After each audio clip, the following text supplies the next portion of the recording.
வீடியோவில் என்ன நடக்குன்னு சொல்லிட்டு பார்க்கலாம். வீடியோக்குள்ளே போகிறதுக்கு முன்னாடி நம்ம சேனலை லைக் அண்ட் சப்ஸ்கிரைப் பண்ணி சப்போர்ட் பண்ணுங்கள். வீடியோ வந்துட்டு இன்ட்ரெஸ்டிங்காகவே இருக்குது. ஃபஸ்ட்டு சீனில் வந்துட்டு நவீனும் துர்காவும் பேசிகிட்டு இருக்க மாதிரி தான் காமிச்சிட்ருக்காங்க. எனக்கு எத்தனை பேர் நலங்கு வச்சாலும் சரி, உன் கையால் நலங்கு வைக்கிறது தான் எனக்கு ரொம்ப சந்தோஷம் அப்படின்னு சொல்ல, உனக்கு தானே வச்சுட்டா போகுது அப்படின்னு சொல்லிட்டு துர்காவுக்கு கையில் வச்சுருக்க சந்தனத்தை எடுத்து நவீன் நலங்கு வைக்கிறாரு. இதை வந்துட்டு வெளியில் சந்திரா ஓட்டு கேட்டுக்கிட்டு இருக்காங்க. அடிப்பாவி, இவனை ஊர் ஃபுல்லாக தேடிக்கிட்டு இருந்தா வீட்டுக்குள்ளே தான் மறைச்சி வச்சுக்கிட்டு இருக்கீங்களா? உங்களெல்லாம் விட மாட்டேன், கூண்டோடு உங்களை கைலாசம் அனுப்புறேலாம் இல்லையான்னு சொல்லிட்டு பாரு. அவ்வளோ சீக்கிரம் இவனை கல்யாணம் முடிச்சுட்டு உன்னை சந்தோஷமாக இருக்க விட்டுருவேனா? அப்புறம் என் பிளான் எப்படி நடக்கும்? உங்களுக்கு ஒரு வழி பண்ணுறேன் அப்படின்னு சொல்லிட்டு விறுவிறுன்னு சந்திரா இந்த இடத்த விட்டு போகிறாங்க. சரி சரி, நான் வெளியில் போகிறேன், நீ இங்கே இருக்கிறத யாராவது பார்த்தாங்கன்னா தேவையில்லாத பிரச்சனை வந்துடும் அப்படின்னு சொல்லி, இன்னும் எத்தனை நாள் தான் இப்படியே ஒளிஞ்சு பேசுகிறது, எனக்கு ரொம்ப பயமாக இருக்குது அப்படின்னு சொல்லிட்டு துர்காவும் வந்துட்டு ஃபீல் பண்ணுறாங்க. சரி சரி விடு, அதான் வந்துட்டு கார்த்தி எல்லாத்தையும் பார்த்துக்கிறேன்னு சொல்லியிருக்காப்புல, கூடி சீக்கிரம் அத்தைக்கு நம்மளை பற்றி சொல்லி எல்லா பிரச்சனையும் சரி பண்ணிடுவாங்க அப்படின்னு சொல்ல, அம்மா புரிஞ்சுக்கிட்டா தானே கல்யாணம் வரைக்கும் வந்துருச்சு, எனக்கு அதை நினைக்கும் போது தான் பக்கு பக்குன்னு இருக்குது, இன்னும் என்னென்னலாம் நடக்க போகுதோ அப்படின்னு சொல்ல, எல்லாம் நல்லதாகவே நடக்கும், நீ எதுக்கும் கவலைப்படாத அப்படின்னு சொல்லிட்டு துர்காவும் நவீனு பேசிகிட்டு இருக்க மாதிரி காமிச்சிட்டு இருக்காங்க.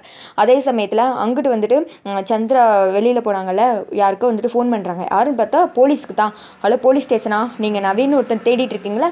அவன் இங்கே எங்கள் அக்கா வீட்டுக்குள்ளே தான் இருக்கான், நீங்கள் வந்து சர்ச் பண்ணுற மாதிரி வந்து தேடி பார்த்தீங்கன்னா கண்டிப்பாக சிக்கிடுமா, ஆனால் இந்த விஷயத்தை நான் தான் சொன்னேன்னு சொல்லிட்டு யாருக்கிட்டையும் சொல்ல வேணாம் அப்படின்னு சொல்லிட்டு நல்லா சந்திரா போட்டு விட்டுடுறாங்க. அதுக்கேற்ற மாதிரி இங்கிட்ட ஃபங்க்ஷன்லாம் ரெடியாக நடந்துகிட்ருக்கு. நவீன வழக்கம் போல் ரூமுக்குள்ளே வந்துட்டு ஒளிய விட்டுறாங்க. சந்திரா வந்துட்டு வாசலே பார்த்துட்டு இருக்காங்க. என்ன இது, இன்னும் போலீஸ் ஆளை காணும், வந்து எல்லா முகத்திரையும் கிளிப்பாங்கன்னு பார்த்தா இன்னும் ஆளை காணுமே அப்படின்னு சொல்லி எட்டி பார்த்துட்டு இருக்க. அதே மாதிரியே போலீஸ் அந்த இடத்துக்கு வராங்க.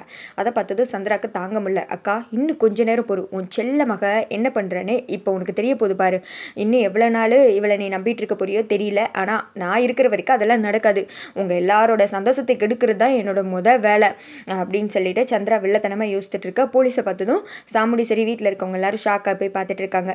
சார் எதுக்கு சார் இப்போ இங்கே வந்திருக்கீங்க? எங்கள் வீட்டில் ஃபங்க்ஷன் நடந்துட்டுருக்கு அப்படின்னு சொல்ல, மேம் ஒரு முக்கியமான வேலை, அதனால தான் உங்கள் வீட்டுக்கு வந்தோம் அப்படின்னு சொல்ல, அப்படி என்ன முக்கியமான வேலை அப்படின்னு சொல்லிட்டு சாமுடி சரி கேட்குறாங்க.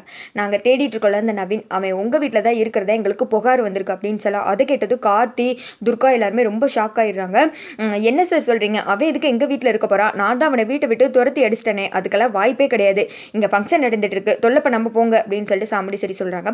உடனே சந்திர சொல்கிறாங்க, அக்கா போலீஸ்காரங்க காரணம் இல்லாமல் வருவாங்களா, ஒருவேளை அவன் இந்த வீட்டில் இருக்கலாம்ல, அவனுக்கு தெரிஞ்சவங்க யாராவது கூட அவனுக்கு ஹெல்ப் பண்ணலாம், அதனால தான்க்கா சொல்கிறேன் அப்படின்னு சொல்ல, கார்த்திக்கு ஒரு மாதிரி பதட்டம் ஆயிடுது. ஏன்னா கார்த்தி இவங்க எல்லாரும் பிளான் போட்டு தானே இங்கே ஒளிய வச்சுருக்காங்க, என்ன பண்ணுறேன்னு தெரியாமல் அப்படியே திருன்னு முழிச்சிட்டே நின்றுட்டு இருக்காங்க. கார்த்தி டக்குன்னு அவருக்கு பிளானுமே வரவே இல்லை. போலீஸை வந்துட்டு சர்ச் பண்ணுறதுக்காக சந்திராவும் வந்துட்டு சொல்லிடுறாங்க. போலீஸ் உள்ளே போய் தேடி பார்க்குறாங்க. பார்த்தா ஒரு ரூம்பு கட்டிலுக்கு அடியில் நவீன் படுத்திருப்பாப்புல. போலீஸ் வந்துட்டு டே எந்திரா அப்படின்னு சொல்லிட்டு நவீனை கண்டுபிடிச்சி தூக்கிடுறாங்க. அதை பார்த்தா துர்காவுக்கு அப்படியே அழுகே வந்துடுது, கண்ணெல்லாம் கலங்கிட்டே நின்றுட்டு இருக்காங்க. மேடம் பார்த்தீங்களா, இவன் உங்கள் வீட்டில் தான் இருந்திருக்கான், சரி நாங்கள் இவனை கூப்பிட்டு போகிறோம் மேடம் அப்படின்னு சொல்லிட்டு விறுவிறுன்னு தரன்னு அங்கேருந்து எடுத்துகிட்டு கூப்பிட்டு போகிறாங்க.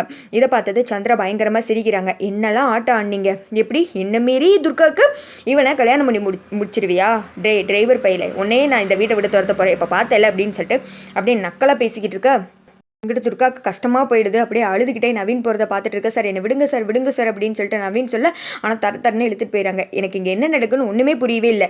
யார் இவனை கொண்டு வந்து வீட்டுக்குள்ளே வச்சது, அவன் எதுக்கு தேவையில்லாமல் இங்கே இருக்கா, இன்னும் இதெல்லாம் யாரோட ஏற்பாடு அப்படின்னு சொல்ல, அக்கா இன்னுமாக்கா உனக்கு புரியல, எல்லாம் உன் டிரைவர் மாப்பிள்ளையோட ஏற்பாடு தான், அவன் ஃப்ரெண்டு தானே, அதனால தான் அவன் வீட்டுக்குள்ளே வந்து இருப்பான் அப்படின்னு சொல்ல, கார்த்தி எதுவுமே பேசாமல் நின்றுட்டு இருக்காங்க. உடனே சாமுடி சரி கேட்குறாங்க, மாப்பிள்ளை சொல்லுங்க மாப்பிள்ளை, இங்கே என்ன தான் நடக்குது, அவன் எதுக்கு இங்கே வந்து இருக்கான், சந்திரா சொல்கிறதெல்லாம் உண்மை தானா, நீங்கள் தான் அவனை கூப்பிட்டு வந்து இங்கே வச்சிருக்கீங்களா சொல்லுங்க அப்படின்னு சொல்ல, ஐயோ இப்போ வந்துட்டு கார்த்திக் கிட்ட அம்மா கேள்வி மேலே கேள்வி கேட்குறாங்களே, இப்போ நம்ம ஏதாவது சொல்லி காப்பாற்றணும் அப்படின்னு சொல்லிட்டு அம்மா அப்படின்னு சொல்லிட்டு ரேவதிக்கு பேச வர்றாங்க. அதோட பார்த்தீங்கன்னா வீடியோ